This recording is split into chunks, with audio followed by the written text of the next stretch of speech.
আল্লাহ তাআলা বলেন, দুনিয়ার মানুষ,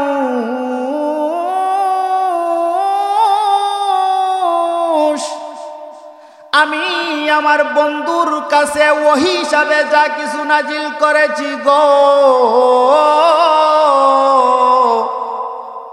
যারা ওহিরে মানে দিলে প্রাণে গ্রহণ করে তারা তো ওই লোকদের মতো নয় যারা ওহির জ্ঞান তাদের ভিতরে নাই, কারণ তারা হইল অন্ধ। দুনিয়ার সব কিছু আবিষ্কার করতে পারে গো, কিন্তু যেই মালিক তারে বানাইছে মালিকের কাছে যে হিসাব দিতে হবে, ওরে বন্ধু, যেই মালিক বানাইছে মালিক রে চিনার ক্ষমতা নাই। যাদের কাছে কুরআন আছে তারা হইল চক্ষুওয়ালা, আর যাদের কাছে কুরআন নাই তারা হইল অন্ধ। বলেন ঠিক না বেটি? ইন্নামা ইয়াতাযাক্কারু উলুল আলবাব।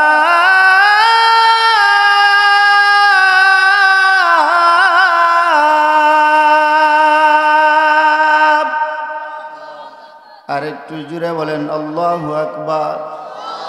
দুনিয়ার মানুষ রে, আল্লাহ তাআলা বলেন যারা বুদ্ধিমান কারা আমি আল্লাহ তাআলা বইলা দিতাছি, আমার কাছে তারাই হইল বুদ্ধিমান গো, যারা ওহী থেকে নিজের জ্ঞান আরোহণ করে, যারা ওহী থেকে নিজের জ্ঞানকে সংগ্রহ করে, আমি আল্লাহর আদালতে তারাই হইল সর্বোচ্চ জ্ঞানী।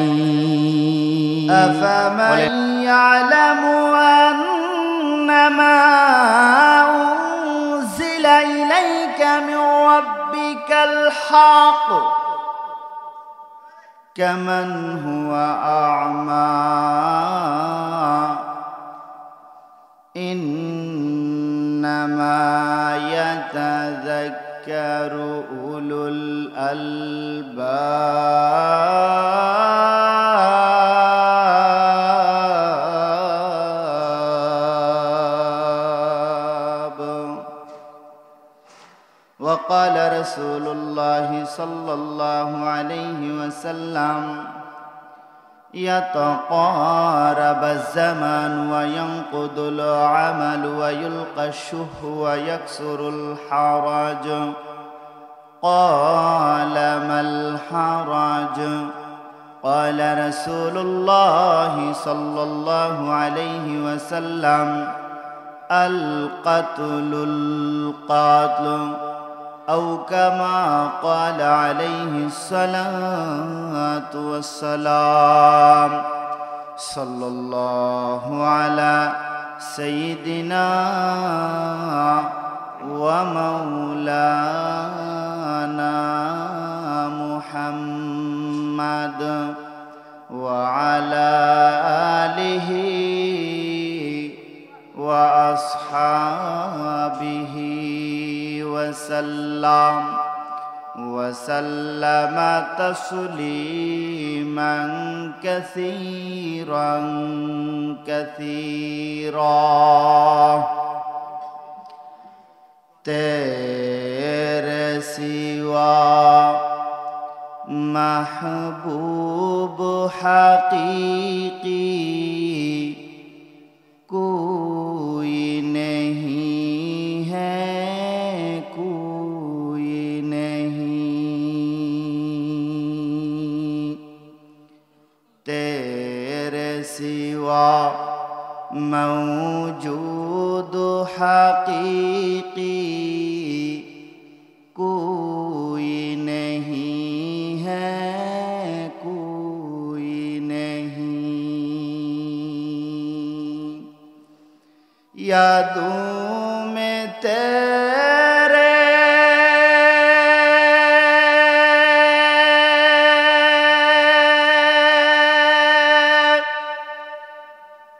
सबको बुला दो,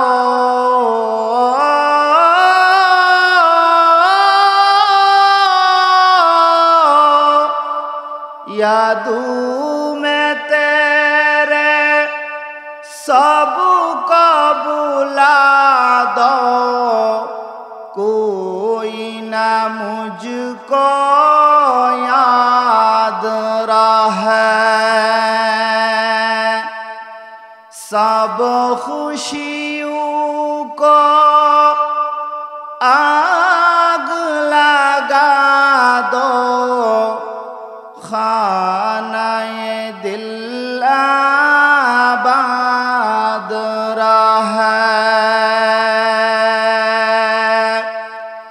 अब तारा है बस तादम आखिर, युर्द ज़बाए मेरे इलाह, ला इलाहा इल्लल्लाह,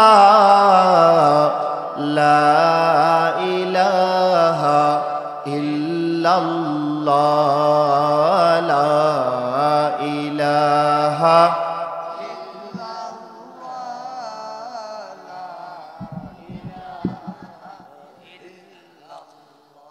ला इलाहा इल्लल्लाह, ला इलाहा इल्लल्लाह, ला इलाहा इल्लल्लाह, मुहम्मदुर रसूलुल्लाह सल्लल्लाहु अलैहि वसल्लम। আলহামদুলিল্লাহ, ঐতিহ্যবাহী গ্রাম বীরগাঁও। এই গ্রাম তো ঐতিহ্যবাহী গ্রাম। বীরগাঁও পশ্চিমপাড়া জামে মসজিদের উদ্যোগে ওয়াজ মাহফিল বর্তমান অধিবেশন, সম্মানিত সভাপতি সাহেব, উপস্থিত জাতির কর্ণধার হযরত উলামায়ে কেরাম, উপস্থিত আছেন সম্মুখমানের তৌহিদি জনতা, পর্দার আড়াল থেকে শুনতেছেন আমার সম্মানিতা আবেদা, সালেহা, জাহেদা, বানেসা, পর্দানিসীন মা ও বোন। আল্লাহ তাআলা অত্যন্ত দয়া মায়া করে বিভিন্ন কাজ থেকে আমাদেরকে ফারেগ রেখেছেন, যেমন সাংসারিক ঝামেলা, পারিবারিক ঝামেলা, সামাজিক ঝামেলা, অর্থনৈতিক ঝামেলা, বিভিন্ন ঝামেলা থেকে আল্লাহ তাআলা আমাদেরকে ফারেগ রেখে এই মহতি মজলিসে আসার বসার তৌফিক দান করেছেন। সেই জন্য রব্বুল আলামিনের কাছে জুরে সুরে সমস্বরে ঐক্যবদ্ধ হয়ে সবাই বলি আলহামদুলিল্লাহ। আরেকটু জুড়ে বলি আলহামদুলিল্লাহ। কারণ আমরা হইলাম সৃষ্টির শ্রেষ্ঠ, ঠিক না? সৃষ্টির শ্রেষ্ঠ কেমনে হইলাম? কারণ ওহির মাধ্যমে। কেমনে? আল্লাহ তাআলা আমাদের পয়গম্বর সরকারে দু আলম রাহমাতুল লিল আলামিনকে ওহি যখন পাঠিয়েছেন, কুরআন যখন দান করেছেন, তখন আমরা কুরআন পেয়ে দামি হয়ে গেছি, ঠিক না? যার কুরআন নাই তার কিছুই নাই। যে কুরআন মানে না সে তো ইসলামেই নাই, তার তো ইমানই নাই। কারণ কুরআন আল্লাহ তাআলার বাণী, ঠিক না? আপনি চিন্তা করে দেখেন, এই গ্রামে অনেক মানুষ ছিল যারা নেতৃত্ব দিয়েছে, ওনারা নাই। এই মসজিদ পরিচালনা করার মতো আজ থেকে 10 বছর আগে অনেক মানুষ ছিল, নাই। কিন্তু মসজিদ ঠিকই চলতেছে। এলাকায় অনেক গণ্যমান্য ব্যক্তি ছিল, উনি নাই। এলাকা ঠিকই চলতেছে। আপনাদের এলাকার বিশেষ করে সিলেটের একজন মন্ত্রী ছিল, উল্লেখযোগ্য একজন মন্ত্রী সারা বিশ্বের মধ্যে, যার নাম ছিল আবুল মাল আব্দুল মুহিত। চিনেননি? হ্যাঁ, অর্থমন্ত্রী সিলেটের। উনি নাই, কিন্তু অর্থনৈতিক অবস্থা ঠিকই চলতেছে। আরেকজনরে মন্ত্রী বানায় দিছে, দেশ ঠিকই চলতেছে। কিন্তু কোনো এক সময় উনার হুঙ্কারে সারা সিলেট মানুষ জড়ো হয়ে গেছে, ঠিক না বেঠিক? উনি নাই, কিন্তু ঠিকই চলতেছে। এই জন্য আমি যে আয়াত তেলাওয়াত করেছি সূরা রাদের 19 নম্বর আয়াত তেলাওয়াত করেছি। আল্লাহ তাআলা এখানে বড় গুরুত্বপূর্ণ মানুষদেরকে বলেছেন। কি বলেছেন? যাদের কাছে ওহী আছে, মানে রাসূলের কাছে আল্লাহ তাআলা যা কিছু নাজিল করেছেন, রাসূলের কাছে আল্লাহ তাআলা যা কিছু নাজিল করেছেন, এই ওহীকে, এই নাজিলকৃত সমস্ত জিনিসকে যারা মানে, জানে, শিখে, নিজের সিনার মধ্যে তার আলো লাগায়, তারা সাকসেসফুল, তারা হইল চক্ষুওয়ালা। আর যারা ওহিরে চিনে না, মোট কথা কুরআন চিনে না, কুরআনের কাছে আসে না, কুরআন মানে না, তারা হইল একটা অন্ধ। তারা কি? অন্ধ। তো যারা কুরআন মানে তাদের চক্ষু আছে, যারা কুরআন মানে না এরা অন্ধ। কেমনে অন্ধ? কুরআন মানে না। ওরা তো বৈজ্ঞানিকরা স্যাটেলাইট বানাইছে, মোবাইল বানাইছে, কম্পিউটার বানাইছে, ইন্টারনেট বানাইছে, ওদের তো জ্ঞান আরো বেশি। হায় রে বোকা, তোমরা এত জ্ঞানে চন্দ্রে পর্যন্ত পৌঁছতে পেরেছ, কিন্তু এই কুরআন তোমাদের ভিতরে নাই বিদায় তোমরা কবরের ভিতরের আযাব তোমরা দেখতে পাও না, কারণ তোমাদের মধ্যে কুরআন নাই। বলেন ঠিক না বেঠিক? কারণ মধ্য আকাশ পর্যন্ত যাইতে পারে, দুনিয়ার সব কিছু আপনার আবিষ্কার করতে পারে, কিন্তু মৃত্যুর পরে কিয়ামত সম্পর্কে ওদের ধারণা নাই। আর যাদের কাছে কুরআন আছে, মুসলমানদের কাছে ওহী আছে, এই কুরআন দিয়া শুধু দুনিয়া নয়, মৃত্যুর পরে কি হবে তাও মুসলমান দেখতে পায়। ঠিক না বেঠিক? কারণ কবরের খবর কেউ নিতে পারে না, এই কুরআন দিয়া মুসলমান কবরের খবর, কবরেও কি হবে তা বলতে পারে। এই যে কুরআন চক্ষুওয়ালা, আর যাদের কাছে কুরআন নাই তারা হইল অন্ধ। দুনিয়াতে সব কিছু পারে, কিন্তু এমন আধ্যাত্মিক জিনিস আছে যারা কুরআন ধারণ করেছে, তারা ছাড়া পৃথিবীর আর কেউ বলতে পারবেন না। বলেন ঠিক না বেঠিক? যত বৈজ্ঞানিক আছে, এক বৈজ্ঞানিক তার নাম হইল মরিস বুকাইলি, উনি সব কিতাবের মধ্যে ভুল বাহির করেছে, কিন্তু কুরআন যখন রিসার্চ করা শুরু করেছে যে কুরআনের মধ্যে ভুল পাই কিনা, প্রথম পৃষ্ঠা, দ্বিতীয় পৃষ্ঠা, 1 পারা, 2 পারা, 30 পারা কুরআন যখন রিসার্চ করেছেন, উনি সংবাদ সম্মেলন ডেকে সমস্ত সাংবাদিককে ডেকে বলেছেন, আমি কুরআনের মধ্যে ভুল খুঁজার জন্য অনেক বছর রিসার্চ করে দেখেছি, কুরআনের মধ্যে একটা আয়াত তো দূরের কথা, একটা হরফ তো দূরের কথা, একটা নক্তারও ভুল নাই। সুবহানাল্লাহ। উনি বলেছেন, আমি সব ধর্ম ত্যাগ করে আমি এই মুহূর্তে কালিমা পড়ে মুসলমান হয়ে গেলাম। বলেন সুবহানাল্লাহ। এই কুরআন এমন এক দামি জিনিস, এমন এক দামি জিনিস, এই আল্লাহ তাআলার ওহী এমন এক দামি জিনিস।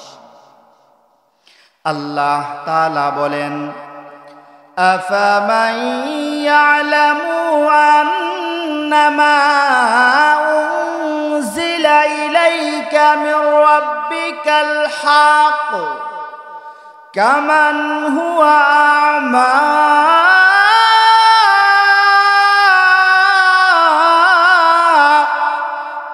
আল্লাহ তাআলা বলেন, দুনিয়ার মানুষ,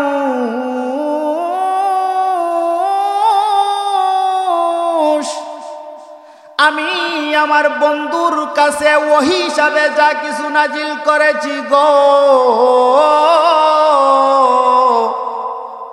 যারা ওহিরে মানে দিলে প্রাণে গ্রহণ করে, তারা তো ওই লোকদের মতো নয় যারা ওহির জ্ঞান তাদের ভিতরে নাই, কারণ তারা হইল অন্ধ।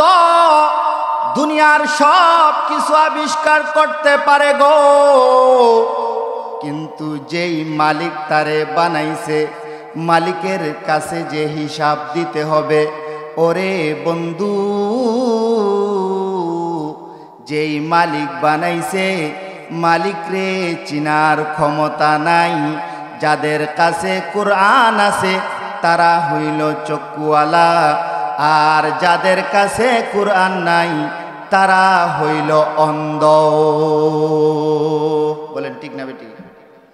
ইন্নামা ইয়াতাযাক্কারু উলুল আলবাব।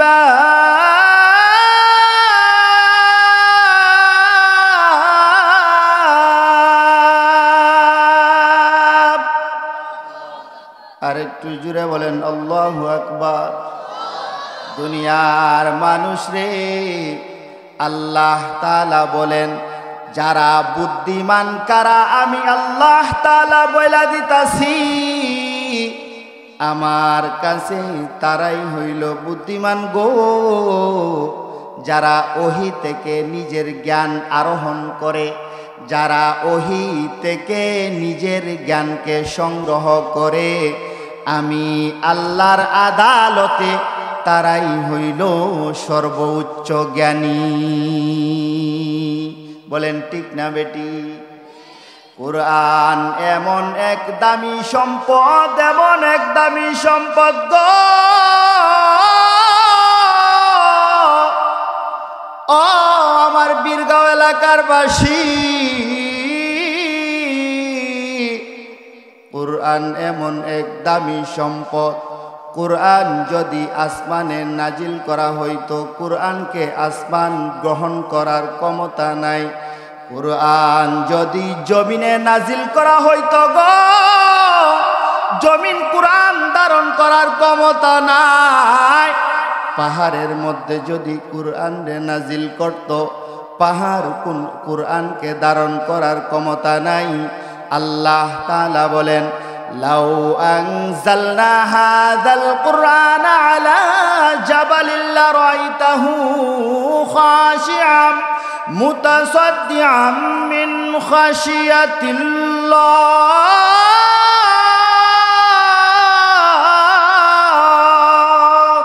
বলেন আল্লাহু আকবার।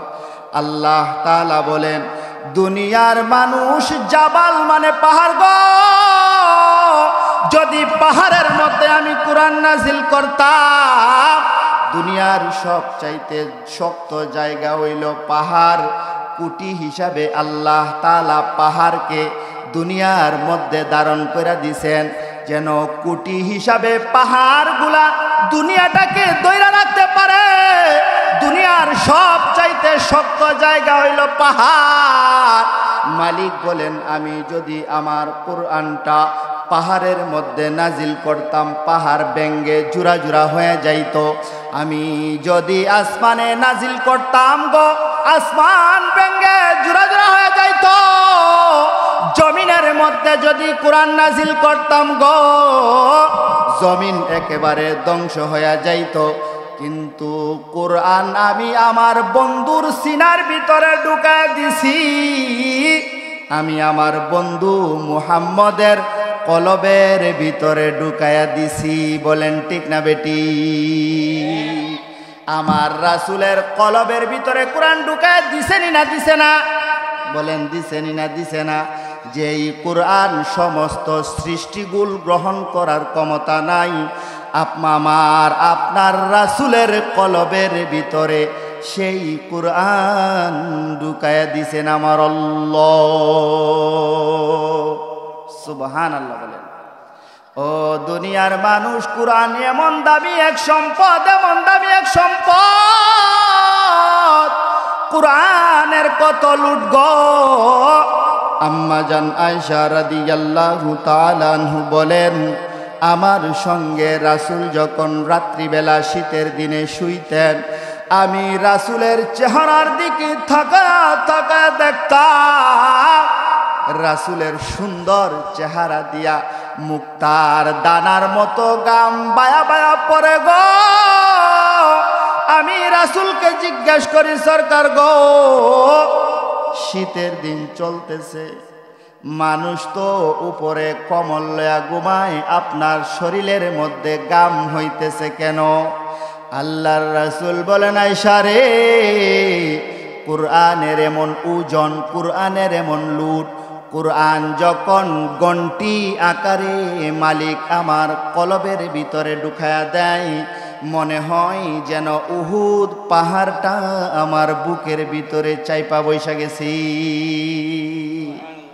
এই কুরআনের লুট বড় মারাত্মক লুট রাসূলের সিনার মধ্যে ঢুকাইয়া দিছেন, যেই কোরআন ধারণ করার ক্ষমতা আসমানের নাই, জমিনের নাই। এখন এত দামি সম্পদ আমরা পাইলাম, পাওয়ার পরে কোরআন শিখলাম না, বেজার লাগছে নি?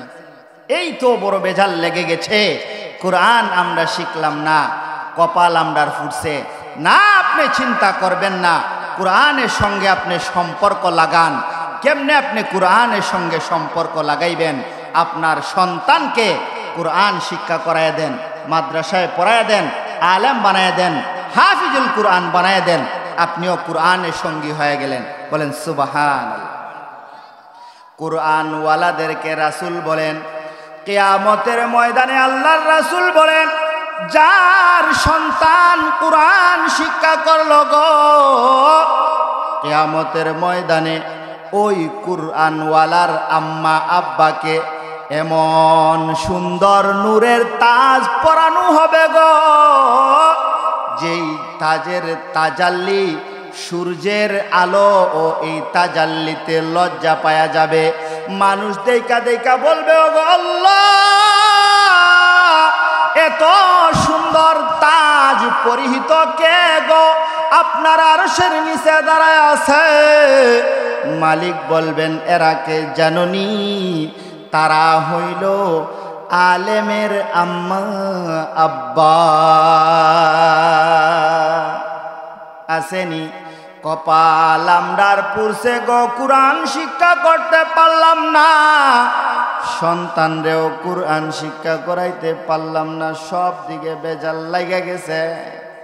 দুনিয়ার মানুষ আল্লাহ বলেন, সব দিকে যখন বান্দা বান্দিরে তোর বেজাল লাগা গেছে রে, কোরআন থেকে তুমি দূরভীত হইও না, কোরআন থেকে তুমি দূরভীত হইও না। কোরআনের সঙ্গে সম্পর্ক রাখো। কেমনে তুমি কোরআনের সঙ্গে সম্পর্ক রাখবা? সন্তানরেও আলেম বানাইতে পারলেন না, নিজেও কোরআন পড়তে পারলেন না, মাদ্রাসার ছাত্ররে লজিং খাওয়ায়া দেন, একটা মাদ্রাসার ছাত্ররে নিজের অর্থ দিয়া লেখাপড়া করায়া দেন, কিয়ামতের দিন ওই মাদ্রাসার ছাত্র আপনারে জান্নাতে না নিয়ে সে জান্নাতে যাবে না।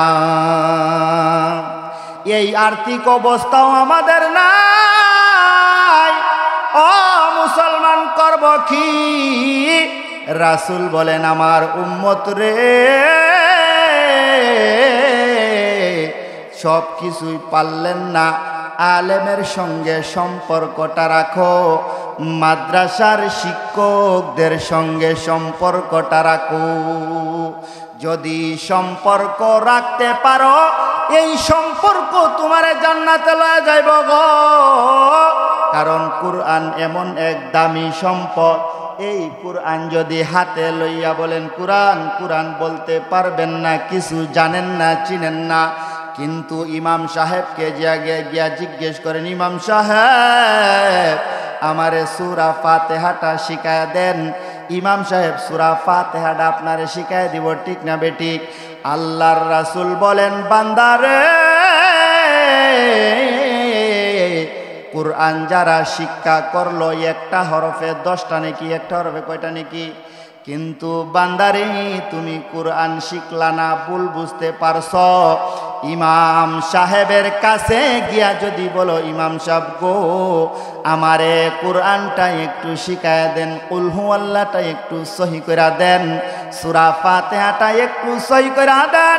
ইমাম সাহেবের সঙ্গে সঙ্গে যদি আপনি পড়েন, রাসূল বলেন, বান্দারে, তুই যে কষ্ট করে শিখবার জন্য আইছস, যদি ইমাম সাহেবে পায় 10 গুণ, আমি আল্লাহ তোর আমল নামায় দিয়া দিলাম 20 গুণ সওয়াব। কোনো দিকে দাঁড় দাঁড়ল না। এখন ইমাম সাহেব মাদ্রাসা, ইমাম সাহেব আলেমদের সঙ্গে সম্পর্ক রাখবেন নি? আলেমদের সঙ্গে সম্পর্ক রাখলে কোরআনের সঙ্গে সম্পর্ক রাখা হয়, কারণ তাদের কলবের ভিতরে আছে কোরআন, সিনার ভিতরে আছে জ্যান্ত কোরআন। যদি কাগজের কোরআনকে পুড়ে ফেলে দেওয়া হয় আপনি পাবেন না, কিন্তু সিনার ভিতরে যে কোরআন আছে এই কোরআনকে শেষ করে দেওয়ার মতো কারো ক্ষমতা নাই। ঠিক না বেটি? এই জন্য কোরআনের সাথে আলেমদের সঙ্গে সম্পর্ক রাখলে আপনার কোরআনের সঙ্গে সম্পর্ক রাখা হয়। বর্তমান যুগে আলেমদের সঙ্গে কি সম্পর্ক রাখবো? ইমাম সাহেবের সঙ্গে আরো কত আমাদের এলাকার বাসায় বলে গুতাগুতি চলে। ঠিক না বেটি? হ্যাঁ, ঠিক না বেটি? ইমাম সাহেবের বেতন হইল 6,000, 7,000, 8,000, 10,000 টাকা। এরপরেও বলে ইমাম সাহেবের এত বেতন কেন, আরো কম টাকা ইমাম সাহেব পাইতাম। বলে কি না? বলে না? হ্যাঁ, ঈদের সময় আপনার মেয়ের জন্য, আপনার স্ত্রীর জন্য জামা কিনেন, কিরণমালা, পাখি, ডিস্কো, 5,000, 6,000 টাকা। ইমাম সাহেবরে দেন মাত্র 8,000 টাকা। উনার কি শখ নাই উনার মেয়ের জন্য একটা ভালো জামা পরিধান করা? নাই। হাই রে মানুষ বলে ইমাম সাহেবকে তো আমরা বেতনই দেই, ঈদের বোনাস আবার কি? বলে কি না? বলে না? বলে কি না? বলে না? বলেন, সত্য কথা বলেন। বলতে হয়, না বললে হয় না। যত গুতাগুতি ইমাম সাহেবের সঙ্গে, মুয়াজ্জিন সাহেবের সঙ্গে ভুল দরাদরি আসেনি না? নাই। সাবধান, যদি উনারা বেজার হয়ে যায় আপনি দুনিয়া এবং আখেরাতে আপনার বড় কষ্টে দিন যাবে। একেবারে নিশ্চিন্তে উনারা যদি আপনাকে বদদুয়া দেয়া দেয়, আলেমের সঙ্গে বেয়াদবি করলে কোনো না কোন সময় আল্লাহ তাআলা দুনিয়াতে আপনাকে চরম পর্যায়ের লাঞ্ছিত করবে, এটা গ্যারান্টি। এই জন্য আপনি কোরআন পড়তে পারছেন না, শিখতে পারছেন না, আলেমের সঙ্গে সম্পর্ক রাখেন। যদি একজন আলেমের সঙ্গে আপনি সম্পর্ক রাখেন, আপনি মনে করবেন যে আপনি কোরআনের সঙ্গে সম্পর্ক রাখছেন। বলেন সুবহানাল্লাহ। রাখবেন তো ইনশাআল্লাহ। আল্লাহ তাআলা বলেন ইন্নামা ইয়াতাযাক্কারু উলুল আলবাব।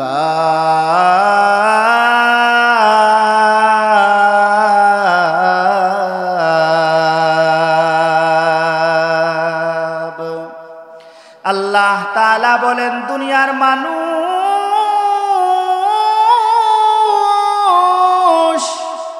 তারাই তো সত্যিকারের জ্ঞানী গো, যারা কোরআন থেকে জ্ঞান অর্জন করে। কোরআন পড়তে পারলেন না, কোরআন থেকে কেমনে জ্ঞানটা অর্জন করবেন? ইমাম সাহেবের কাছে চলে যাবেন, ইমাম সাহেব আমার মেয়েরে বিয়া দিতাম, সুন্নত তরিকাটা বইলা দেন। আমি নিজে বিবাহ করতাম, সুন্নত তরিকাটা বইলা দেন। আমার বায়ের সঙ্গে আমার দ্বন্দ্ব গো, বায়ের সঙ্গে যদি দ্বন্দ্ব হয় মাসালাটা আমারে বইলা দেন। জীবনের সব কাজ যদি ইমাম সাহেব আলেমের সঙ্গে পরামর্শ কইরা করেন, রাসূল বলেন সে যেন কুরআনের পরামর্শ মতো তার জীবন যাপন করলো।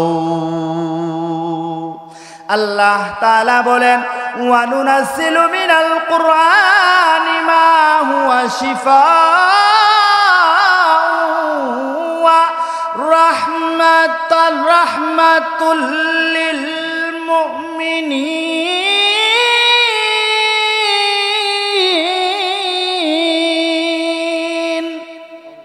আল্লাহ তাআলা বলেন কুরআনটা এমন একটা শিফা। দুনিয়ার মানুষ, দুনিয়ার কোন যত ডাক্তার আছে, যত কবিরাজ আছে, সব চিকিৎসা সব কিছুরে ফেল কইরা কুরআন হইল সব কিছুর শিফা।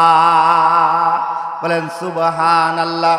এই জন্য নিজে কোরআন পড়তে পারছেন না, সন্তানরে কোরআন পড়ায়া দেন। সন্তানরে পারলেন না, নাতি নাতনকে কোরআন পড়ায়া দেন। নাতি নাতনরেও পারলেন না গো, আলেমের সঙ্গে সম্পর্কটা রাখতে পারবেন কি পারবেন না? বলেন বলেন পারবেন কি পারবেন না? একবার বলেন বলেন পারবো পারবো। আল্লাহ তাআলা বলেন যদি আলেমের সঙ্গে সম্পর্ক রাখো তোমার কোরআনের সঙ্গে সম্পর্ক রাখা হইল। কেমন ছিল বাইজিদ বুস্তামি রহমাতুল্লাহি আলাইহি, যিনি কোরআনের হাফেজ ছিলেন, বড় বুজুর্গ অলি ছিলেন। সারা রাত্র মায়ের জন্য পানির গ্লাস লইয়া দাঁড়ায় ছিল গো।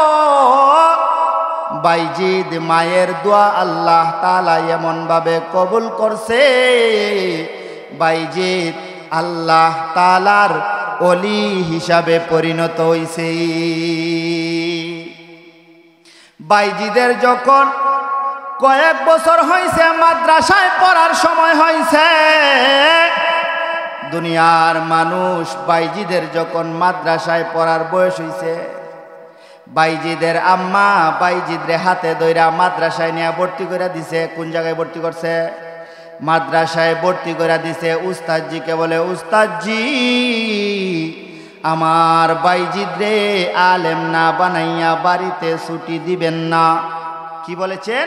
আমার বাইজিদরে যতদিন পর্যন্ত আলেম না হইছে আপনি বাড়িতে ছুটি দিবেন না। আর আমরা সন্তানরে মাদ্রাসা করেছেন, একটু শুনেন। বাইজিদের আম্মা বাইজিদরে হাতে ধইরা উস্তাদের কাছে দিয়া বলে, উস্তাদজি আপনি আমার সন্তানকে যতদিন পর্যন্ত না আলেম হয় এর আগ মুহূর্ত পর্যন্ত আপনি আমার সন্তানকে ছুটি দিবেন না, বাড়িতে পাঠাইবেন না। আলেম হইতে হইলে কমপক্ষে 15 থেকে 20 বছরের দরকার, ঠিক না বেটি? বাইজিদের আম্মা উস্তাদরে বইলা দিছে, উস্তাদজি আমার বাইজিদরে আপনি ছুটি দিবেন না। বাইজিদ মাদ্রাসায় ভর্তি হয়ে গেছে, পড়তেছে পড়তেছে পড়তেছে, পড়তে পড়তে যখন কয়েক বছর পার হয়ে গেছে গো, বাইজিদের রাত্রে তো ঘুম আসে না, মায়ের কথা স্মরণ হয়ে যায়। কারণ যেই বাইজিদ মায়ের জন্য সারা রাত্র পানির গ্লাস লইয়া দাঁড়ায় রইছে, কয়েক বছর হয়ে গেছে মারে দেখে না।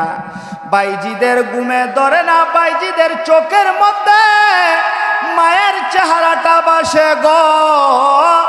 ও দুনিয়ার মানুষ, মা কেমন সম্পদ, মা কেমন সম্পদ।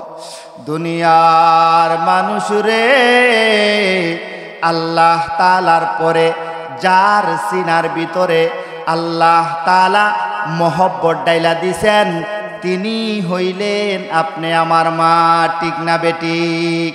মা যখন আপনাকে প্রসব বেদনা সহ্য করেছে, এক একটা যন্ত্রণা, মৃত্যু যন্ত্রণা, মা রাত্রে ঘুমাইতে পারে না, খাইতে পারে না। যদিও মা কিছু খায় গো,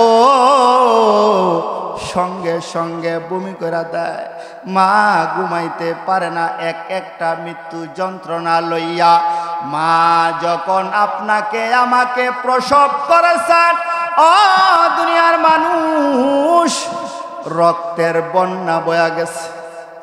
গলা কাটা মুরগির মতো মা চটফট চটফট করছে গো। এই যেন মনে হয় মার ইন্তেকাল হয়ে যাবে, কিন্তু মায়ের কলবের ভিতরে আল্লাহ তাআলা এমন মহব্বত ডাইলা দিছেন, এত কষ্টর পরেও যখন সন্তান প্রসব হয় মায়ের জ্ঞান চলে যায়, ঠিক না বেটি? মায়ের জ্ঞান চলে যায়। মা যখন চক্ষু মেলে থাকায় বলে, আমার সন্তানটা কইরে। সন্তানকে যখন কাছে নিয়ে দেয়, সমস্ত দুঃখ কষ্ট বইলা এত চূড়ান্ত পর্যায়ের কষ্টের মধ্যে মা একটা মুস্কি হাসি দেয়, সন্তানের দিকে তাকাইয়া বলেন আল্লাহু আকবার। মুস্কি হাসি দিয়া সন্তান রে রক্তাক্ত অবস্থায় মা বুকে জড়ালো গো। মা বলে, আমার জাদু সুস্থ আসেনি, কিন্তু মা যে এত যন্ত্রণা সহ্য করছে, মা কিন্তু একটা বারো বলে না, সন্তান রে তোর জন্য কত কষ্ট সহ্য করছি। মা বলেনি? মা বলে না, মা বলে, আমার জাদুরে আমার কাছে দেও গো, যদিও পরিষ্কার না করো মা টুটটা লাগাইয়া আপনার আমার গালে সুমা দেয় কি দেয় না? বাইজিদ বলে আমার মা 10 মাস 10 দিন আমাকে গর্ভধারণ করেছে। মায়ের গর্ভ থেকে আমার বাবা ইন্তেকাল করেছে। কয়েক বছর হয়ে গেছে আমি আমার মাকে দেখি না গো। উস্তাদজির কাছে গিয়া বলে উস্তাদজি কয়েক বছর হয়ে গেছে আমার মারে আমি দেখি না, আমারে একটু ছুটি দেয়া দেন গো, আমার মারে আমি দেখে আবার চলে আসবো। উস্তাদজি বলে বাইজিদ রে তোমার মা তো বলেছে তোমারে ছুটি না দিতে, বলে আমি রাত্রে ঘুমাইতে পারি না গো উস্তাদজি, কেমনে আমি ঘুমাইব? রাত্রে যখন চক্ষু ঠালাকায় মায়ের চেহারাটা আমার চোখের মধ্যে বাইসা ওইটা আমি ঘুমাইতে পারি না। বাইজিদের উস্তাদ বলে বাইজিদ রে তোমারে আমি ছুটি দিমু, কিন্তু একটা শর্ত আছে, ছুটি দিমু একটা শর্ত আছে। শর্তটা হইল তোমারে আমি সবকের একটা সীমানা দিমু। মনে করেন 3 ভাগের 2 ভাগ সবক দেয়া দিছে। বলে বাইজি তুমি মায়ের কাছে যাইবা, যদি তোমার সবকের সীমানা তুমি অতিক্রম করতে পারো। বাইজিদ রে সবক দেয়া দিছে, অনেক লম্বা সবক দেয়া দিছে। উস্তাদজি মনে করছেন এই সবক শেষ করতে করতে আরো কয়েক বছর যাইব গা, তাইলে ওর তো এমনিতেই মার প্রতি কিছু দুর্বল কমে যাবে, পরে নাও যাইতে পারে। উস্তাদজি বাইজিদের সবকের সীমানা দেয়া দিছে। মায়ের চিন্তা বাইজিদের মাথার ভিতরে এমন ভাবে ঢুকছে, বাইজিদ খাওয়া দাওয়া ঘুম সব ছাইরা দিছে। উস্তাদজির কথাও বাইজিদ ফেলতে পারে না, কারণ আল্লাহ তাআলার ওলি হইল বাইজিদ। উস্তাদজির কথাও ফেলতে পারে না, পড়তে আছে। খাওয়া ছাইরা দিছে, ঘুম ছাইরা দিছে, শুধু খাওয়া আছে। যতক্ষণ পর্যন্ত বাইচা থাকা যায় ততটুক পর্যন্ত খায়। খাওয়া দাওয়া ছাইরা দিছে, পড়া শুরু করে দিছে। অল্প কিছু দিনের মধ্যেই উস্তাদজির দেওয়ার সবকের সীমানা বাইজিদ অতিক্রম করে ফেলাইছে। অল্প কিছুদিনের মধ্যেই বাইজিদ উস্তাদজির দেওয়ার সবকের সীমানা, উস্তাদজির কাছে গিয়া বলে উস্তাদজি আপনি আমারে যে সবকের সীমানা দিছিলেন আমি অতিক্রম করে ফেলাইছি, এখন আমারে ছুটি দেয়া দেন, আমি আমার আম্মারে একটু দেখে আসি। উস্তাদজি বলে বাইজিদ আমি তো ভাবছিলাম আরো কয়েক বছর চইলা যাবে, কিন্তু তুমি এত তাড়াতাড়ি এই সবক তুমি ইয়াদ করে ফেলাইছো, ঠিক আছে যাও তোমারে ছুটি দিলাম, কিন্তু খুব দ্রুত তুমি মায়ের কাছ থেকে আবার উস্তাদজির কাছে চলে আসবা। মায়ের কাছে অতিরিক্ত সময় তুমি ব্যয় করবা না, কারণ তোমার পড়ার যেই মাত্রা অনেক উচ্চতর মনে হয়, তুমি অল্প সময়ের ভিতরে আলেম হয়ে যাবে। এই জন্য মাকে অল্প 1 দিন বা 1 ঘন্টা দেখাই তুমি চলে আসবা। বাইজিদ বলছে ঠিক আছে হুজুর, তারপরে আমার একটু ছুটি দেন, শুধু মারে দেখা কিছুক্ষণ দেখাই আমি আবার চলে আসবো। এখন উস্তাদজি বাইজিদরে ছুটি দিছে। সবকের সীমানা যখন অতিক্রম করছে বাইজিদকে ছুটি দিছে। বাইজিদ আগে তো রাস্তাঘাট ছিল না, গাড়ি ঘোড়া ছিল না, হেঁটে হেঁটে অনেক দূর যাইতে হইতো, ঠিক না বেটি? এই এলাকার এমন মানুষ আছে বীরগাঁও থেকে হেঁটে হেঁটে পাগলা বহুত মানুষ গেছে না, গেছে। আগে রাস্তা ছিল না, গাড়ি ছিল না। বাইজিদ উস্তাদজির কাছ থেকে অনেক দূর মায়ের এলাকায় হাইটা হাইটা হাইটা হাইটা মায়ের কাছে যখন পৌঁছাইবে, মনে করেন এই যে রাস্তা, এই হইল বাইজিদের বাসা। রাস্তার মধ্যে ডুইখা যখন গেইডের কাছে আসছে, গেইডের কাছে যখন বাইজিদ এসেছে, বাইজিদ দূর থেকে বাইজিদের আম্মারে ডাক দেয়া বলে মা গো, ও মা তুমি থাকায়া দেখো গো, আমি তোমার বাইজিদ এসেছি। আপনারা কি বলেন, আপনার আম্মা যদি হইতো দৌড়াইয়া গেইটের মধ্যে সন্তানরে জড়াইয়া ধরতো, ঠিক না বেটি? কিন্তু বাইজিদের মা তা করে নাই। বাইজি যখন গেট থেকে দরজার বাহির থেকে ডাক দিছে গো, ও বন্ধু আমার। বাইজিদের আম্মা বাইজিদের শব্দটা কানে যাওয়ার সঙ্গে সঙ্গে দরজাটা লাগায়া দিছে। বলেন সুবহানাল্লাহ। বলবেন দরজা লাগায় দিছে, সুবহানাল্লাহ বলবো কেন? শুনেন, বাইজিদের আম্মা দরজাটা লাগায়া দিছে। বাইজি দরজার মধ্যে গিয়া ধাক্কা দেয়, বলে বা কত বছর হয়ে গেল গো, তোমার চেহারাটা দেখি না, রাত্রে ঘুমাইতে পারি না গো। উস্তাদজির কাছ থেকে অনুনয় বিনুনয় করে অল্প কিছু সময়ের জন্য ছুটি নিয়া মা গো তোমার কাছে আইছি। বাইজিদের মা ভিতর থেকে জবাব দিয়া বলে, কে গো? তুমি আমার বাইজিদ না, তুমি আমার বাইজিদ না। কারণ আমার বাইজিদ সারা রাত্র মায়ের জন্যে গ্লাসে পানি লইয়া দাঁড়ায় থাকে। আর আমার বাইজিদ রে আমি বলেছি আলেম না হইয়া মায়ের কাছে আসবা না। সেই বাইজিদ তো আমার কথার অবাধ্য হয় না। যদিও তোমার কণ্ঠ, তোমার চেহারা আমার বাইজিদের মতো দেখা যায়,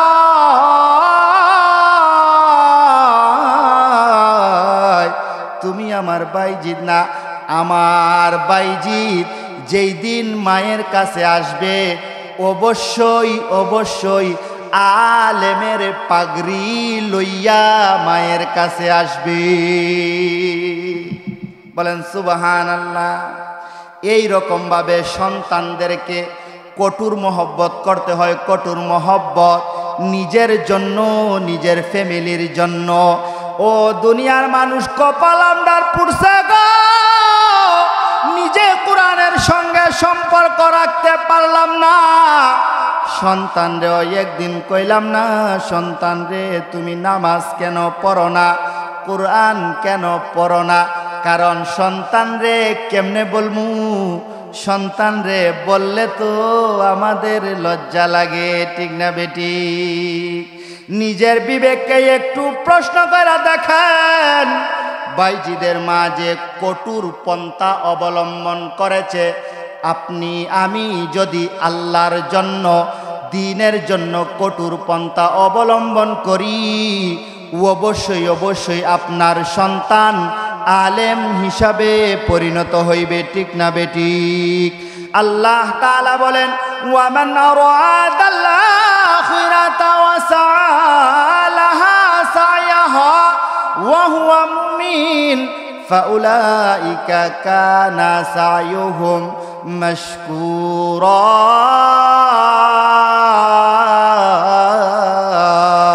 আল্লাহ তাআলা বলেন, ওয়ামান আরাদাল আখিরা, যাদের ইচ্ছাটা হইল আখিরাত গো, ওয়া সাআলাহা সায়াহা, এবং আখিরাত কামাইয়ের যথাযথ চেষ্টা করে এবং নিজেকে মুমিন বানায় লয়, ফাউলাইকা কানা সায়ুহুম মাশকুরা, আমি আল্লাহ তাআলা তাদেরকেই সফল কাম বানায়া দেই।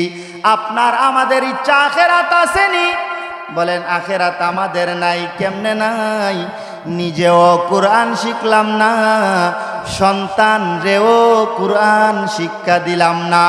লক্ষ্য করেন বাইজিদের মায়ের দিকে, বাইজিদের মা দরজা লাগায় দিছে গো। সারা রাত্র বাইজিদ ডাকছে। কতক্ষণ সময় ডাকছে? সারা রাত্র বাইজিদ মায়ের দরজায় টুকা দিছে, বলে মা গো,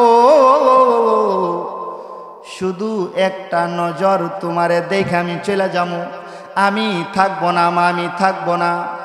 মারে কাকুতি মিনতি করে সারা রাত্র মা বাইজিদ, সারা রাত্র বাইজিদ মাকে ডাকছে।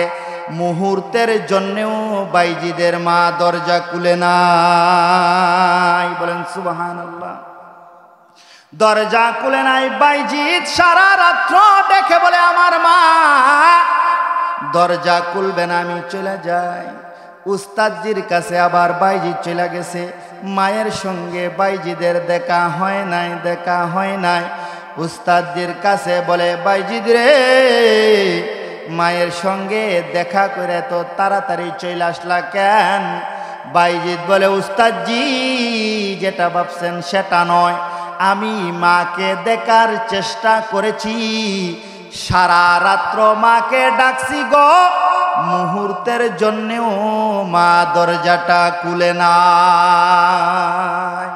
এখন উস্তাদজি বাইজিদ রে বলে, বাইজিদ রে, তোমার আম্মা তোমারে বড় মহব্বত করে, দুঃখ কষ্ট নিও না, এক কাজ করো, তুমি পয়রা আলেম হয়ে যাও, যখন আলেম হয়ে যাইবা ওই সময় তুমি মায়ের কাছে যাও। উস্তাদজির কথা বাইজিদও বলেছে, ঠিক বলেছেন উস্তাদজি, আর আম্মার কাছে যাব না যতদিন পর্যন্ত না আমি আলেম হই, যতদিন পর্যন্ত না আমি আলেমের পাগড়ি পাই, আর মায়ের সঙ্গে দেখা করব না, কারণ গেলেও তো মা দেখা করবে না, ঠিক না? বাইজিদ পড়ার মধ্যে আপনার মন দেয়া দিছে, ইলম শিখার জন্য বাইজিদে মন দেয়া দিছে, পড়ালেখা শুরু করে দিছে। বাইজিদ পড়তে পড়তে পড়তে পড়তে যুগ পার হয়ে গেছে। এমন একদিন আইছে গো, যেই দিন বাইজিদ আলেম হয়ে গেছে, বলেন সুবহানাল্লাহ। বাইজিদকে যেই দিন পাগড়ি পরানো হবে, মনে করেন আজকে উনার পড়া শেষ, আগামী কালকে বাইজিদকে পাগড়ি পরানো হবে। উস্তাদজি রাত্রে ঘুমাইছেন, এক যুগ পার হয়ে গেছে, বাইজিদের মায়ের সঙ্গে দেখা নাই। এক যুগ মানে 12 বছরের বেশি পার হয়ে গেছে, মায়ের সঙ্গে দেখা নাই, আলেমও হয়ে গেছে। এখন আগামী কালকে বাইজিদকে আলেমের পাগড়ি পরানো হবে, বলেন আলহামদুলিল্লাহ। এখন উস্তাদজি যখন রাত্রে ঘুমাইছেন, বাইজিদের উস্তাদ রাত্রিবেলায় স্বপ্নেতে দেখে মরু প্রান্তর থেকে কে যেন দুলাগুলা একেবারে ছড়াইয়া উস্তাদজির কাছে আইসা উপস্থিত হইছে। উস্তাদজি থাকায়া দেখে আর কেউ নয় গো, উনি তো হইলেন সরকারে দু আলম মুহাম্মাদুর রাসূলুল্লাহ। বাইজিদের উস্তাদের সামনে মুহাম্মাদুর রাসূলুল্লাহ এসে উপস্থিত হয়ে গেছে। স্বপ্নে যুগে কথোপকথন শুরু হয়ে গেছে। উস্তাদজিকে রাসূলুল্লাহ ডাইকা বলে, ওরে বাইজিদের উস্তাদ, আগামী কালকে তুমি তোমার বাইজিদকে পাগড়ি পরাইবা। বলেন, ওগো আল্লাহর রাসূল, বাইজিদের জন্যে আপনার সঙ্গে আমার সাক্ষাৎ হইছে। আল্লাহর রাসূল বলেন, ওগো বাইজিদের উস্তাদ, বাইজিদ রে তুমি আগামী কালকে পাগড়ি পরাইবা, কিন্তু আমি কেন এসেছি ওরে বাইজিদের উস্তাদ জাননি? বাইজিদ রে তো কালকে তুমি পাগড়ি পরাইবা, ঠিক আছে গো, কিন্তু আমি তোমারে বইলা দেই, প্রত্যেক ছাত্ররে তুমি একটা একটা পাগড়ি পরাইবা, আর আমার বাইজিদ রে তুমি 2টা পাগড়ি পরাইবা। উস্তাদজি স্বপ্নের মধ্যে জিজ্ঞেস করে, সরকার গো, সবাই রে একটা পাগড়ি দিমু, বাইজিদ রে 2টা পাগড়ি দিমু, আপনার কথা শুনমু, কিন্তু মনে বড় ইচ্ছা কেন? আল্লাহর রাসূল বলেন, ওরে বাইজিদের উস্তাদ, সবাই রে একটা পাগড়ি দিবা, আমার বাইজিদ রে 2টা পাগড়ি কেন দিবা জানুনি? কারণ তোমার খেলাফতের পাগড়ি ও বাইজিদ রে দিয়া দিবা। বলেন সুবহানাল্লাহ। বাইজিদ রে পরের দিন 2টা পাগড়ি পরা দিছে গো।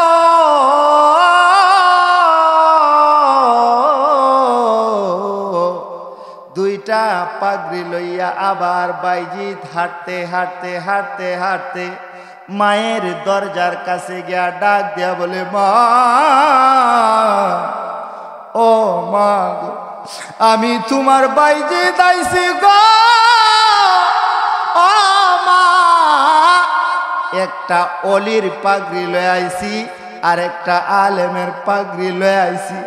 মা দরজার বাহিরে আইসা বলে বাবা বাইজিদ রে আয় আমার বুকে আয়, আয় আমার বুকে আয়।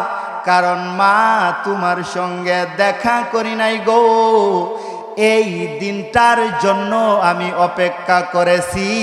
কারণ আমার সন্তানকে আমি যেই দিন বুকে ঝরাইয়া ধরমু, এই দিন যেন আমার সন্তান তার সিনার ভিতরে কুরআন লইয়া মায়ের বুকে আসে। বলেন সুবহানাল্লাহ।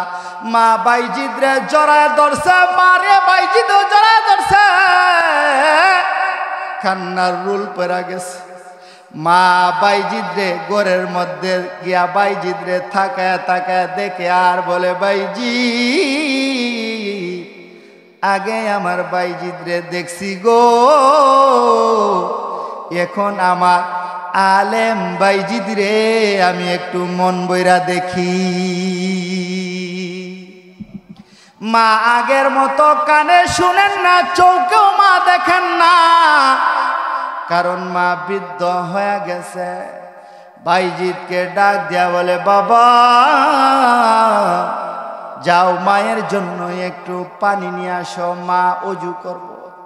বলে বাবারে মায়ের জায় নামাজটা একটু বিছায়া দাও, 2 রাকাত শুকরিয়ার নামাজ পড়ব, কারণ আমার আলেম বাইজিদ আমার ঘরের ভিতরে আইছে। বাইজিদ মারে পানি আইনা দিছে, মায়ের জায় নামাজ বিছায়া দিছে গো, কোনো চিন্তা করে নাই। আল্লাহ তাআলার সেজদার মধ্যে পড়ে গেছেন। বলেন আল্লাহু আকবার। আল্লাহকে ভুলে নাই, আল্লাহকে ভুলে নাই।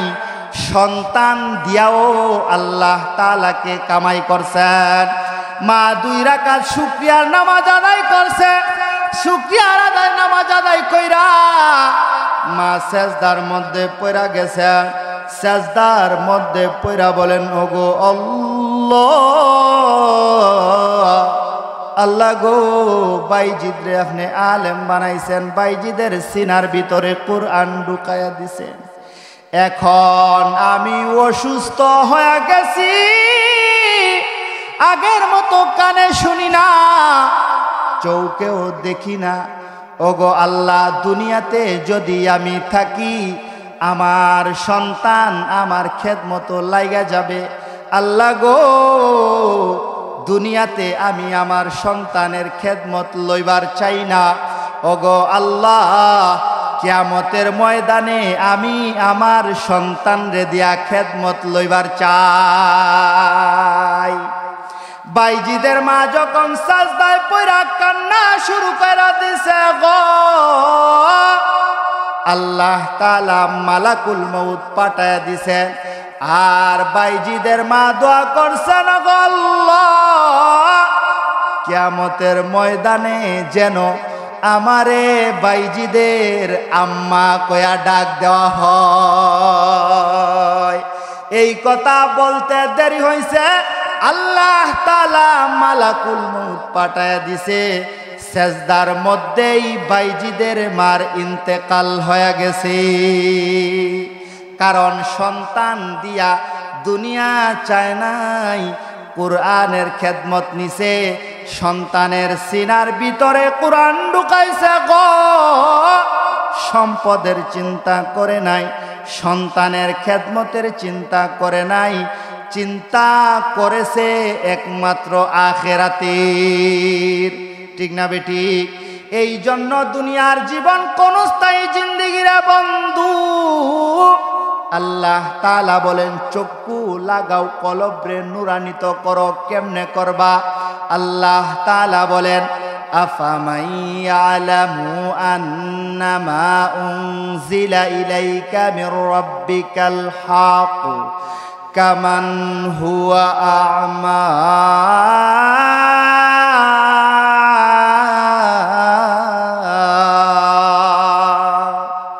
আল্লাহ তাআলা বলেন, বন্ধু গো, ওগো সরকার, আপনি মানুষদেরকে বইলা দেন আপনার উপরে আমি যা কিছু নাজিল করছি,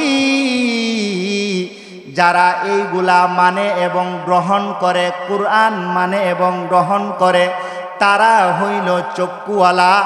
এই চক্ষু লইয়া তারা জাহান্নাম দেখতে পায়, তারা জান্নাত দেখতে পায়। আর যাদের ভিতরে কোরআন ঢুইকা যায়, কোরআনের মতো এত দামি চক্ষুওয়ালা হয়ে যায়। আর যাদের সিনার ভিতরে কোরআন নাই, তারা অন্ধ অন্ধ অন্ধ। বলেন ঠিক না বেটি? কারণ যাদের সিনার ভিতরে কোরআন নাই, তারা আখিরাত দেখে না, তারা জাহান্নাম দেখে না, জান্নাত দেখে না। আর যাদের ভিতরে কোরআন আছে গো, কোরআনের চক্ষু দিয়া জান্নাত জাহান্নাম দেখতে পায়। ঠিক না বেটি? যেমন একজন অন্ধ মানুষ রাস্তা পার হইতে পারে না, কারণ অ্যাক্সিডেন্টের সম্ভাবনা আছে না নাই? অন্ধ মানুষ আরেকজনের হাতে ধইরা ধইরা রাস্তা পার হইতে হয়। ঠিক না বেটি? কারণ অন্ধ মানুষরে যদি আরেকজন চক্ষুওয়ালা মানুষ হাতের মধ্যে ধইরা ধইরা রাস্তা পার কইরা দেয়, অ্যাক্সিডেন্ট হইব না? অ্যাক্সিডেন্ট হইব নি? অ্যাক্সিডেন্ট হবে না, কারণ তার সঙ্গে আছে একজন চক্ষুওয়ালা যিনি দেখতে পান। দুনিয়ার মানুষ বিষয়টা হইল এরকম, যার সিনার ভিতরে কোরআন আছে তার সঙ্গী হইয়া যান জাহান্নামের আগুন থেকে দইরা দইরা আপনারে জান্নাতে লয়ে যাইব। বলেন ঠিক না বেটি? এই জন্য আল্লাহ তাআলা বলেন, ইন্নামা ইয়াতাযাক্কারু উলুল আলবাব।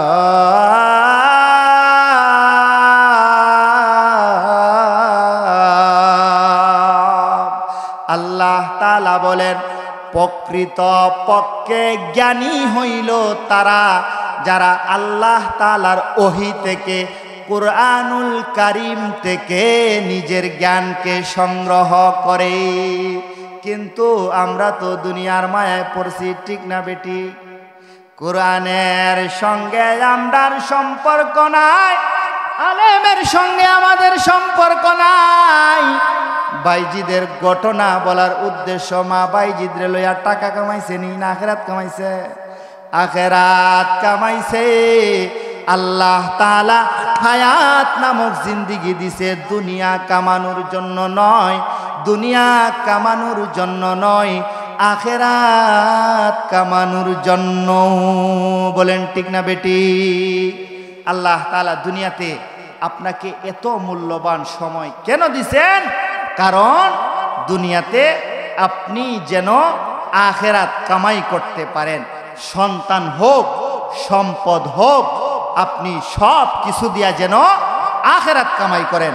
আপনি বড় পাওয়ারশীল হয়ে গেছেন, আপনার অহংকারে এলাকার মানুষ হাঁটতে পারে না। আপনি বড় টাকাওয়ালা হয়ে গেছেন, আপনি মানুষের দিকে থাকান না, আপনি মসজিদের দিকে থাকান না, ইমাম সাহেবের দিকে থাকান না। আপনার কলব তো শক্ত হয়ে গেছে, কলবের ভিতরে তো তালা মাইরা দিছে, কারণ কোরআনের সঙ্গে আপনার সম্পর্ক নাই। কোরআনের সঙ্গে সম্পর্ক রাখার একমাত্র জায়গা হইল মসজিদ এবং মাদ্রাসা। বলেন ঠিক না বেটি? কোরআনের সঙ্গে সম্পর্ক রাখার একমাত্র জায়গা কোনটা? মসজিদ এবং মাদ্রাসা। হায় রে কপাল পুরছে, কোরআন শিখতে পারলাম না, সন্তানরেও শিখাইতে পারলাম না। একদিন গিয়া ইমাম সাহেবকে জিজ্ঞাসা করলাম না, রমজান যে আসতেছে, রমজানের রোজাটি কেমনে রাখতাম, আগে বাগে মাফ কেমনে আল্লাহর কাছ থেকে লইতাম। সারা বছর এত গুনাহ করেছি, এত গুনাহ করেছি, আল্লাহ তাআলা গুনাহ মাফ করাইয়া রমজানে আমাদেরকে নিষ্পাপ কইরা বোনাস হিসাবে কিছু দিবেননি। ইমাম সাহেবরে তো একদিন জিজ্ঞাসেন, কেউ জিজ্ঞেস করছেন? জিজ্ঞাইছেন না। কারণ জিজ্ঞাইছেন সব বড়াইতে আপনার হাদিয়া হয়েছে কিরম, সিন্নি কার কার ঘর আছে, মিলাদ কে বেশি পড়াইছে, হ্যাঁ কার সিন্নিটা ভালো হয়েছে। ঠিক না বেটি? হ্যাঁ ঠিক না বেটি? একদিন তো মনরে বুঝাইলে না, ওরে মন, সারা জীবন যে গুনাহ করলা, এই গুনার মাফ আছে। আল্লাহ তাআলা বলেন, রাত্রিবেলা হয়ে গেছে, আল্লাহ তাআলা বলেন বান্দারে সারা জীবন গুনাহ করছিস, কিন্তু তুমি যখন মালিক রে চিন্তা পারছ, মালিক রে চিন্না যখন মালিক রে একটা ডাক দিছ আল্লাহ, সারা জিন্দিগি গুনাহ করছি গো, বুঝছি না মাবুদ, বুঝছি না, কোরআন শিখছি না, সন্তান রেও পড়াইলাম না, কোরআনের সঙ্গে সম্পর্ক রাখলাম না। আল্লাহ তাআলার কাছে যখন চোখের পানিটা ফেলে দিবেন, আল্লাহ তাআলা বলেন উদুউনি আস্তাজিব লাকুম, বান্দা বান্দিরে তুমি মালিক রে ডাক দিতে দেরি করবা, মালিক তোমার ডাকের জবাব দিতে দেরি করব না।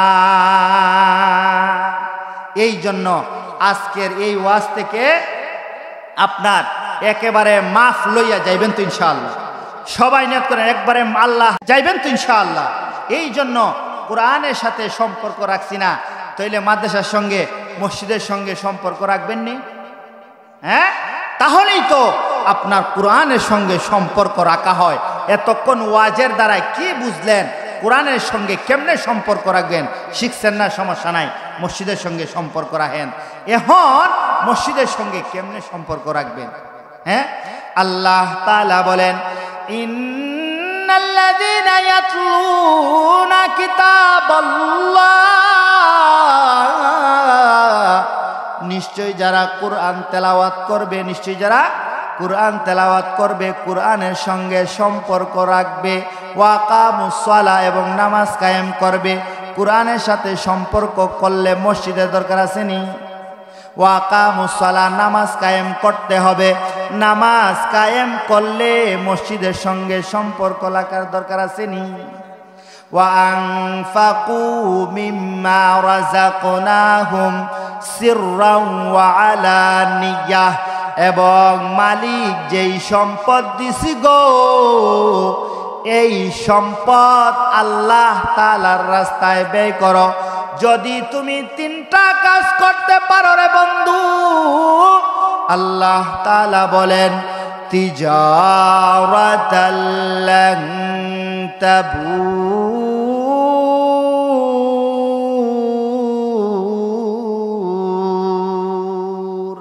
আল্লাহ তাআলা বলেন যদি তিনটা কাজ তুমি করতে পারো রে, তাহলে আল্লাহ তাআলার সঙ্গে তোমার ব্যবসা হয়ে যায়। আল্লাহ তাআলার সঙ্গে ব্যবসা হয়ে যায়।